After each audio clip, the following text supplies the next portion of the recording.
The River Nile is about 6,670 kilometers in length and is the longest river in Africa and in the world, although it is generally associated with Egypt. Only 22% of the Nile's course runs through Egypt. In Egypt, the River Nile creates a fertile green valley across the desert. It was by the banks of the river that one of the oldest civilizations in the world began. The ancient Egyptians lived and farmed along the Nile, using the soil to produce food for themselves and their animals. The River Nile is in Africa. It originates in Burundi, south of the equator, and flows northward through northeastern Africa, eventually flowing through Egypt and finally draining into the Mediterranean Sea.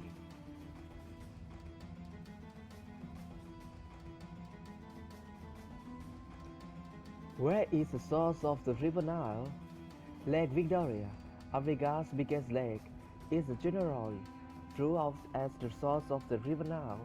On the northern edge of the lake, water pours over a waterfall, known as River Falls, into a narrow opening which some people believe is the beginning of the River Nile. The true source of the River Nile. River Falls may be the starting point of the river, but the many streams that flow into Lake Victoria could come to be the true source. Much of Lake Victoria is surrounded by mountains with streams tumbling down into the lake. The longest tributary of the Lake Victoria is the Kagera River.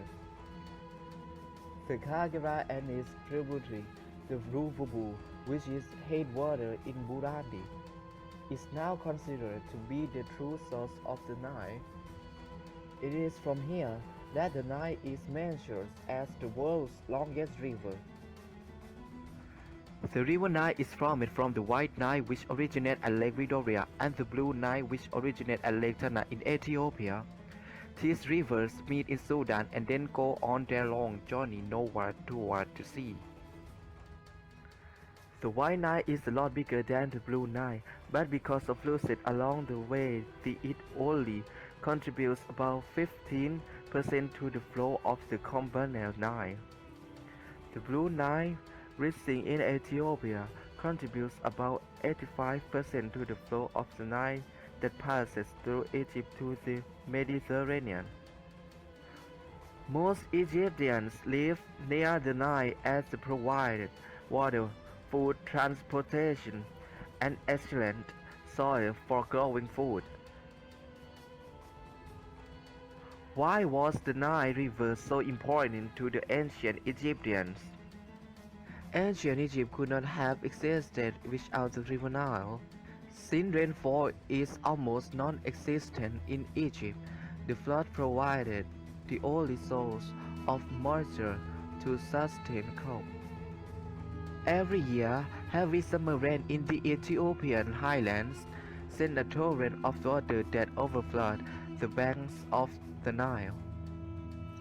When the floods went down, it left thick rich mud, which was excellent soil to plant seed in after it had been plowed. The ancient Egyptians could grow crops only in the mud left behind when the Nile flowed. So they all had fields all along the River Nile. Trees called papyrus grew alongside the Nile. The Egyptians made paper and books from the reeds. Find out about Egyptian writing. The Nile also gave the ancient Egyptian food. They used spears and nets to catch fish. They would also use the nets to catch birds and fish close to the surface of the water. Another way the Nile helped the ancient Egyptians was in trade. The Nile was the quickest and easiest way to travel from place to place. Who was the Nile god? Happy was the Nile god. Honoring a god was very important.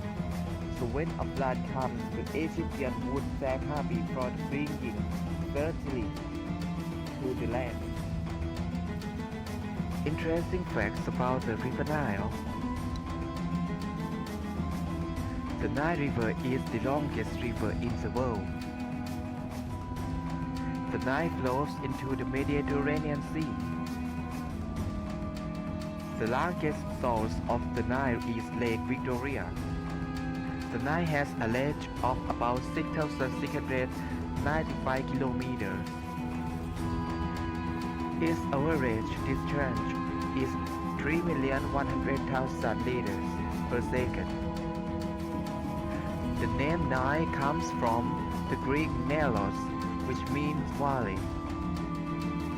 The ancient Egyptians called it the river Ar or Earth because of the colors of the sediment left after the river's annual flood.